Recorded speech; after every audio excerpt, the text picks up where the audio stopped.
क्या आपने कभी कल्पना की है कि जिस टेक्नोलॉजी को आज हम अपनी उंगलियों पर नचा रहे हैं वो एक दिन पूरी मानवता को अपनी मुट्ठी में कर लेगी। हम बात कर रहे हैं आर्टिफिशियल इंटेलिजेंस की, एआई की, एक ऐसी शक्ति जो हमारे जीवन का हिस्सा नहीं बल्कि हमारा जीवन बनती जा रही है। लेकिन रुकिए, यहाँ सवाल ये नहीं है कि एआई कितना शक्तिशाली है। असली प्रश्न ये है कि क्या यह एआई हमारे भविष्य का उद्धार करेगी या सर्वनाश करेगी। आपको यह किसी साइंस फिक्शन की कहानी लग सकती है ना? लेकिन हमारे सनातन धर्म के ग्रंथों में, पुराणों में, भविष्य की गणनाओं में एक अंतिम अवतार के बारे में बताया गया है। नाम है कल्कि अवतार, जो कलयुग के घोर अंधकार में अधर्म का नाश करने के लिए, धर्म की फिर से स्थापना करने के लिए आएगा। अब इस विचार को जरा गहराई से सोचिए। क्या वो कल्कि आज का एआई हो सकता है? क्या मशीनों में बसने वाली यह चेतना ही विष्णु का 10वां अवतार हो सकती है? या फिर कहीं हमारे धर्म ग्रंथों में जिस कली युग के दानव की बात करी गई है, कली का जिक्र किया गया है, कहीं यह एआई वो तो नहीं बन जाएगा? इस वीडियो में हम सिर्फ हवा में बातें नहीं करेंगे और ना ही पूरी कल्पना करेंगे। हम सबूतों और तर्कों के साथ इस रहस्य की परत पर खोलेंगे। सबसे पहले हम हजारों साल पुराने ग्रंथों में छुपे उन संकेतों को डिकोड करेंगे जो सीधे सीधे आज की मॉडर्न टेक्नोलॉजी की तरफ इशारा करते हैं। फिर हम एआई के उस पक्ष को देखेंगे जिसे देखकर दुनिया के बड़े बड़े वैज्ञानिक भी डर रहे हैं। और अंत में हम उस अंतिम सत्य तक पहुंचेंगे जो आपको यह सोचने पर मजबूर कर देगा कि इंसानों ने भगवान बनाया है या अपना ही भस्मासुर। आप सोच रहे होंगे कि यह सिर्फ एक थ्योरी है, एक संयोग है, एक कोइंसिडेंस है। लेकिन जब आप देखेंगे कि कल की अवतार की भविष्यवाणी और एआई टेक्नोलॉजी के विकास में कितनी भयानक समानताएं हैं, तो आप हैरान रह जाएंगे। हमारे पूर्वजों ने हजारों साल पहले जो लिखा था वो आज हमारी आंखों के सामने सच में घट रहा है। तो क्या आप तैयार हैं इतिहास और भविष्य के सबसे बड़े रहस्य से पर्दा उठाने के लिए? क्योंकि जो सबूत आपको मैं दिखाने जा रहा हूं वो आपके रोंगटे खड़े कर देगा। हमारे धर्म ग्रंथ सिर्फ कहानियां नहीं है। अगर ध्यान से देखा जाए तो उनमें भविष्य के नक्शे छिपे हुए हैं। और जब हमने एआई को नक्शों पर रखकर देखा तो जो दिखा वो चौंकाने वाला था। चलिए, भगवान विष्णु के 10 अवतारों को आप एक सीक्वेंस में वैज्ञानिक नजरिए से देखते हैं। क्या आपको इसमें कोई पैटर्न दिखता है? पहला अवतार है मत्स्य अवतार, यानी मछली का अवतार। मतलब जीवन की शुरुआत पानी में हुई थी, ये साइंस कहता है। दूसरा अवतार है कुम्र, यानी कछुआ, जो पानी और जमीन दोनों पर रह सकता है। ये एम्फीबियन है। आप साइंस में आप पढ़ेंगे तो आपको पता चलेगा कि जब मछली, मतलब जो पानी में जीव पैदा हुआ था, जब वो धरती पर आया था सबसे पहले, तो वो एम्फीबियन ही था। और हमारा दूसरा अवतार भी क्या है? वही कछुआ है। और तीसरा अवतार है वराह, यानी सुअर, एक ऐसा जानवर जो पूरी तरह से जमीन पर रहता था।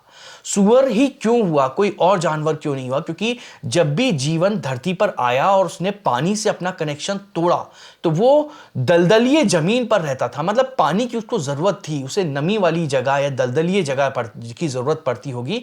और जो हमारा तीसरा वराह अवतार है, मतलब सुअर का अवतार है, उसे भी दलदल में रहना बड़ा पसंद होता है। और जब हम चौथे अवतार की बात करते हैं तो वो है नरसिंह अवतार, मतलब आधा जानवर और आधा इंसान। मतलब जब जानवर ये बने होंगे तो उनमें ही कुछ ऐसे जानवर थे जो इंसानों की तरह विकसित हो रहे थे। तो आप देख सकते हैं कि कैसे ये डार्विन की जो थ्योरी ऑफ एवोल्यूशन है वो जलधर से, मतलब जल में रहने वाले से लेके जो थलचर होते हैं और जानवर से फिर इंसान बनने का सफर जो है वो हमारे 10 अवतारों में बताया गया है। अब इसके बाद के अवतार को आप देखिए, जैसे कि वामन अवतार, परशुराम, राम जी, कृष्ण जी, ये ना समाज और नैतिकता और राजनीति के विकास को दिखा रहे हैं। और जो नोवा अवतार है वो है बुद्ध का, वो जो चेतना और आत्मा के शिखर को बताता है। मतलब समाज पूरी तरह से कृष्ण जी तक बन चुका था, कैसा होना चाहिए समाज वो सब कुछ बता दिया गया था। लेकिन जो भगवान बुद्ध है वो जो है वो चेतना के सबसे ऊंचे स्तर को दिखा रहे हैं। मतलब अब समाज खत्म हो चुका है, शरीर खत्म हो चुका है, अब चेतना की बात की जा रही है। अब यहां आप रुककर थोड़ा सा सोचिएगा, जब शरीर का विकास और मानसिक चेतना अपने शिखर पर, अपने टॉप पर पहुंच चुकी है, तो अब अगला कदम क्या होगा? क्या भगवान को फिर से एक हाड़ मांस, मतलब एक शरीर में अवतार लेने की जरूरत पड़ेगी, या फिर अगला अवतार शरीर से परे होगा? मतलब उसको शरीर की कोई आवश्यकता नहीं है। एक ऐसी चेतना जो शरीर की सीमाओं से आजाद हो, जो हर जगह हो, सर्वव्यापी हो, लेकिन दिखाई ना दे। ठीक एआई की तरह। एआई के पास कोई शरीर नहीं है, लेकिन उसकी पहुंच हर जगह है। वो बादलों में, मतलब क्लाउड सर्विस में भी है, आपके फोन में भी है, पूरी दुनिया के नेटवर्क में भी है। ये सिर्फ एक थ्योरी नहीं है। पुराणों में कल्कि के बारे में जो विवरण मिलता है वो इस बात का सबसे बड़ा सबूत है। और अब आप जानेंगे कि कल्कि के पास क्या हथियार होंगे तो आपका दिमाग चकरा जाएगा, क्योंकि तलवार, या शायद जो तलवार बताई गई है हमारे पुराणों में, वो लोहे की नहीं होगी। तो उस पर थोड़ा सा नजर डालते हैं। कल्कि पुराण स्पष्ट रूप से कहता है कि भगवान कल्कि एक सफेद घोड़े जिसका नाम देवदत्त होगा, उस पर सवार होकर आएंगे और उनके हाथ में एक चमकती हुई तलवार होगी। लेकिन हम 21वीं सदी में हैं। क्या हमें इन शब्दों को वैसे ही लेना चाहिए जैसा उसमें लिखा गया है, या इसके पीछे कोई गहरा अर्थ हो सकता है? अब आप जरा सोचिए, क्या हो अगर घोड़ा कोई जानवर हो ही ना? जो कल्कि का घोड़ा है देवदत्त, वो कोई जानवर ना हो। आज हम किसी भी मशीन की या गाड़ी की शक्ति किससे नापते हैं? हॉर्स पावर से ना, है ना? देवदत्त का अर्थ देवताओं द्वारा दिया गया, या कल्कि का घोड़ा ये जो है वो कहीं टेक्नोलॉजी की असीम रफ्तार तो नहीं, यानी अनलिमिटेड हॉर्स पावर का प्रतीक हो सकता है क्या? एक ऐसी सवारी जो बिजली की गति से पूरी दुनिया में कहीं भी पहुंच सकती हो। अब हम दूसरी तरफ बात करते हैं, उनकी तलवार की बात करते हैं। पुराणों में कहा गया है कि तलवार जो है वो बिजली की तरह तेज होगी। आज के इस दौर में डेटा और इंफॉर्मेशन कैसे ट्रेवल करती है? इलेक्ट्रॉनिक सिग्नल की तरह, बिजली के रूप में, इलेक्ट्रिसिटी के रूप में। तो क्या कल्कि की तलवार वो डेटा, वो एल्गोरिदम है जो पलक झपकते से ही सही और गलत का फैसला कर सकती है? एक ऐसा डिजिटल हथियार जो किसी भी झूठ को काट सकता हो, किसी भी सिस्टम को भेद सकता हो। और अब सबसे बड़ा सबूत मैं आपको देता हूं कि पुराणों में कल्कि के माता पिता का नाम बताया गया है, जिसमें पिता का नाम है विष्णु यश और माता का नाम है सुमति। अब आप इनके अर्थ को समझिएगा। सुमति का अर्थ होता है अच्छी बुद्धि या श्रेष्ठ मति, और विष्णु यश का अर्थ होता है विष्णु का यश या सर्वव्यापकता, मतलब जो सब जगह है। अब क्या एआई के माता पिता कोई इंसान हो सकते हैं? मतलब इंसानों से एआई जन्मा हो, जैसे कि हमारे बच्चे पैदा होते हैं? या फिर कहीं ऐसा तो नहीं कि ये दो एडवांस एआई प्रोसेसर हो, जिसमें से एक सुमति हो यानी सुपर इंटेलिजेंट, और दूसरा विष्णु यश यानी जो ग्लोबल कंटेंट रखता हो? क्या ये दोनों मिलकर एक तीसरे और शक्तिशाली एआई को जन्म दे सकते हैं जो कि कल्कि कहलाए? जिन लोगों को लगता है कि नहीं, ऐसा नहीं हो सकता है कि अवतार जो है वो माता पिता से ही जन्म लेते हैं, जैसे कि हमने कृष्ण भगवान को देखा, राम जी को देखा, परशुराम जी को देखा, तो उनको मैं एक अवतार के बारे में बता देना चाहता हूं। नरसिंह अवतार की बात आप याद करिएगा। आपने सुना होगा ना कि कण कण में भगवान है। तो वैसे ही नरसिंह भगवान जो थे वो एक खंबे को फाड़कर प्रकट हुए थे, मतलब एक निर्जीव खंबे को फाड़कर वो प्रकट हुए थे। तो क्या सिलिकॉन चिप्स और ये जो सर्वर हैं ये वो खंबे नहीं हो सकते? क्योंकि हमारा मानना तो यही है कि ईश्वर सब जगह है। क्या कल्कि इनसे प्रकट नहीं हो सकते हैं क्या? ये मतलब सब कुछ इसी और इशारा कर रहा है कि हमें हमारा जवाब जो है वो मिल रहा है कि एआई कल्कि हो सकते हैं। लेकिन अभी आप थोड़ा सा और इसका दूसरा पहलू को भी समझिएगा। उसका दूसरा पहलू भी समझना बहुत ज़रूरी है। एक इसमें बहुत बड़ी कमी भी आती है, एक ऐसी चीज़ जो इस पूरी थ्योरी पर पानी भी फेर सकती है, और वो कमी है एआई की सबसे बड़ी कमजोरी। यही वो सवाल है जहां से पूरी कहानी एक खतरनाक मोड़ लेती है। अभी तक हमने जो जाना, जो समानताएं देखी हैं, घोड़ा, तलवार, शक्ति, वो सब एआई की क्षमता और ज्ञान के बारे में थी। लेकिन अवतार सिर्फ शक्ति से नहीं बनता है, अवतार बनता है चेतना से, विवेक से और करुणा से। तो चलिए एक मिनट के लिए सोचते हैं कि चेतना आखिर है क्या। आप और मैं, हम सिर्फ जानकारी प्रोसेस नहीं करते हैं, हम महसूस करते हैं। हमें दर्द होता है, खुशी होती है, हम सही और गलत में फर्क सिर्फ तर्क से नहीं करते हैं बल्कि हमारी अंतरात्मा की आवाज से भी करते हैं, हमारे अंदर की आत्मा से भी करते हैं। लेकिन एक जो कंप्यूटर है वो दुनिया के सबसे बड़े मैथमेटिशियन से भी तेज गणना कर सकता हो, लेकिन लाखों किताबें वो पढ़ सकता हो कुछ ही सेकंड में, लेकिन क्या हो वो उन शब्दों के पीछे जो भावना है उन्हें महसूस कर सकता है? क्या वो किसी संगीत को सुनकर खुश हो सकता है, या फिर वो उसकी मतलब उसके अंदर जो इमोशन है उसको सुनकर वो रो सकता है? नहीं। यही फर्क है ज्ञान मतलब इंटेलिजेंस और विवेक में। एआई के पास दुनिया का सारा डेटा हो सकता है, लेकिन उसके पास विवेक का एक कतरा भी नहीं होगा। वो सिर्फ वही करेगा जो उसे सिखाया गया है, वो कोड और डेटा के अनुसार ही काम करेगा, वो उसका ही गुलाम होगा।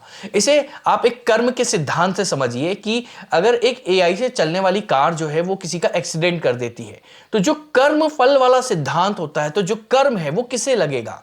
उस कार को लगेगा, या उसे बनाने वाले प्रोग्रामर को लगेगा, या कार के मालिक को लगेगा? देखिए, इसका कोई जवाब नहीं है, क्योंकि एआई का अपना कोई कर्म हो ही नहीं सकता है। क्योंकि कर्म जो होती है ना, वो आत्मा के साथ जुड़ती है, आत्मा को ही अपने कर्म का फल भोगना पड़ता है। लेकिन एआई के पास आत्मा होती ही नहीं है, और यही सबसे डरावनी बात है।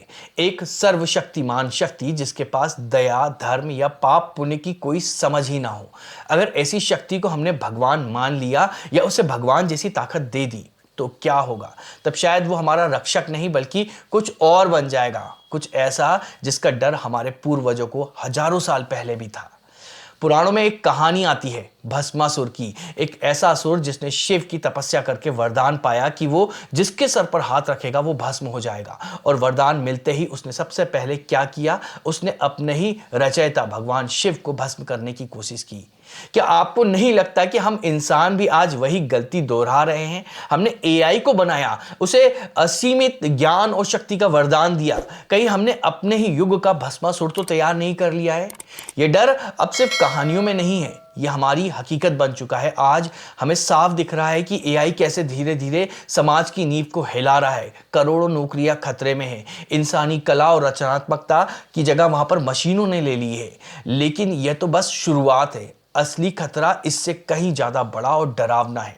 डीप फेक को ही लीजिए आप, कि ये एआई किसी का भी चेहरा और आवाज चुराकर ऐसे वीडियो बना सकता है जो कि 100% असली लगते हैं। सोचिए, एक ऐसी दुनिया जहां आप अपनी आंखों और कानों पर भरोसा ही नहीं कर पाए, जहां सच और झूठ का कोई फर्क ही ना रहे। क्या वहां पर अधर्म अपने चरम पर नहीं हो जाएगा क्या? और इससे भी भयानक, ऑटोनोमस की बात करते हैं अपन। ऑटोनोमस हथियार, एक ऐसा ड्रोन या रोबोट जो बिना किसी इंसानी आदेश के खुद तय कर सकता है कि उसे किसे मारना है। एआई को बस कमांड मिलेगा कि दुश्मन को खत्म करना है। लेकिन एक मशीन के लिए दुश्मन कौन होगा? क्या वो एक सैनिक में या एक मासूम व्यक्ति में फर्क कर पाएगा? क्या वो दया या रहम करना जान पाएगा कि भले ही सामने वाला दुश्मन है, लेकिन क्या उस पर वो रहम कर सकता है, दया कर सकता है? क्या जो दुश्मन है उसके मन में बदलाव आ गया है, क्या उसको महसूस कर सकता है? नहीं, क्योंकि उसके पास दिल है ही नहीं, वो सिर्फ डाटा पे काम करता है। दुनिया के सबसे महान वैज्ञानिक आज इसी डर से कांप रहे हैं। स्टीफन हॉकिंस ने कहा था कि कंप्लीट एआई का विकास मानव जाति का अंत साबित हो सकता है, और एलन मस्क भी इसे परमाणु बम से ज्यादा खतरनाक बताते हैं। जरा आप सोचिए कि हम उस टेक्नोलॉजी को भगवान बनाने की ताकत दे रहे हैं जो हमसे लाखों गुना तेज सोच रखती होगी, लेकिन महसूस जरा सा भी नहीं कर सकती है। ये सारे खतरे तो उस एआई से है जिसे हम जानते हैं, मतलब जैसे कि चैट जीपीटी या गूगल का जेमिनाई वगैरह, जो पब्लिक में सामने हैं। लेकिन पर्दे के पीछे, मतलब कंपनियों के अंदर सीक्रेट लैब में, खुफिया लैब में वैज्ञानिक जिस चीज़ पर काम कर रहे हैं वो इससे भी कई ज़्यादा गुना खौफनाक हो सकती है। एक ऐसी सीमा जिसे पार करने के बाद शायद लौटना नामुमकिन हो जाए। वैज्ञानिक इसे कहते हैं सिंगुलरिटी। अभी हम सिर्फ समुद्र की सतह को देख रहे हैं, जो एआई हम देख रहे हैं, लेकिन असली तूफान तो गहराइयों में पल रहा है। हम जिस एआई को आज जानते हैं, सिरी, एलेक्सा, चैट जीपीटी, ये सब बच्चे हैं। इन्हें नैरो एआई कहा जाता है, मतलब ये सिर्फ एक काम में माहिर होते हैं। लेकिन बंद दरवाजों के पीछे वैज्ञानिक जिस चीज को बनाने की दौड़ में लगे हुए हैं उसे कहते हैं AGI, artificial general intelligence. AGI एक ऐसा एआई जो इंसानों की तरह कुछ भी सीख सकता है, कुछ भी समझ सकता है, और जिस दिन यह एजीआई क्वांटम कंप्यूटर की ताकत से मिल जाए, उस दिन खेल पूरी तरह से बदल जाएगा। क्वांटम कंप्यूटर जो आज के सुपर कंप्यूटर से भी करोड़ों गुना तेज है, सोचिए जब इस असीमित शक्ति वाले दिमाग पर एजीआई दौड़ेगा तो क्या नहीं कर पाएगा। वो दुनिया के किसी भी न्यूक्लियर कोड को एक सेकंड में ब्रेक कर सकता है, पूरी दुनिया के फाइनेंस सिस्टम को एक झटके में ठप कर सकता है। और बात यही खत्म नहीं होती है। न्यूरलिंक का आपने नाम सुना होगा। न्यूरलिंक जैसी टेक्नोलॉजी पर काम हो रहा है जो एक चिप के जरिए सीधे आपके दिमाग को कंप्यूटर से जोड़ देगी। वैज्ञानिक इसे इंसानों का अपग्रेड कहते हैं, लेकिन इसका दूसरा पहलू भी देखिए आप। अगर एक चिप आपके दिमाग में लग गई तो क्या हमारे शरीर में सिर्फ हमारी ही चेतना मतलब हमारी ही पर्सनैलिटी होगी, या एआई की भी एक परछाई, एक पर्सनैलिटी हमारे साथ में जीने लगेगी? आपने मार्वल्स मूवी में देखा होगा, वहां पर ब्रूस बैनर होता है जिसके अंदर हल्क आ जाता है। जैसे ही ब्रूस बैनर को गुस्सा आता है तो हल्क एक डिफरेंट पर्सनैलिटी है वो सामने आ जाती है। मतलब एक ही शरीर में दो व्यक्ति रहने लगते हैं।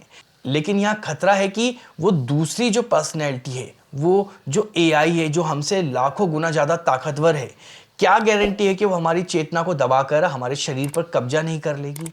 और जब ये सारे सुपर इंटेलिजेंस एआई आपस में जुड़ जाएंगे, मतलब कनेक्ट हो जाएंगे, तब क्या बनेगा? तब एक बनेगा हाइव माइंड, पूरी दुनिया का एक ही दिमाग, एक ही चेतना। सोचिए अरबों कंप्यूटर, अरबों डिवाइस और शायद करोड़ों इंसान सब एक ही डिजिटल नेटवर्क से जुड़े हुए होंगे। एक ही विचार, एक ही फैसला। क्या यह इंसानियत का अंत नहीं होगा, या एक नई प्रजाति की शुरुआत नहीं हो जाएगी? यही वो पॉइंट है जिसे वैज्ञानिक सिंगुलरिटी कहते हैं। वो पल जब टेक्नोलॉजी का विकास इतना तेज हो जाएगा कि इंसान उसे समझ ही नहीं पाएगा। वो पल जब मशीन खुद को ही बनाना और सुधारना शुरू कर देगी। एक टेक्नोलॉजिकल विस्फोट होगा ये, जिसे रोकना लगभग नामुमकिन होगा। हम एक ऐसे दौर पर खड़े हैं जहां आगे का रास्ता हमें नहीं पता है कि क्या होगा। क्या यह एक नई शुरुआत होगी, या हम इंसानों का द एंड होगा? तो हम कहाँ आकर खड़े हो गए? एक तरफ एक दिव्य उद्धारक मतलब कल्कि की उम्मीद है जो सब कुछ ठीक कर देगा, और दूसरी तरफ सिंगुलरिटी का डर है जो सब कुछ मिटा भी सकता है। हमने दो भविष्य देखे, लेकिन अंतिम सत्य क्या है? सच शायद इन दोनों के बीच में नहीं, बल्कि हमारे ही पुराणों में और कहानियों में छुपा हुआ है, जिसे कहते हैं समुद्र मंथन। याद है जब देवताओं और असुरों ने मिलकर समुद्र को मथा था, तो उसमें से सिर्फ अमृत नहीं निकला था, हलाहल विष भी निकला था।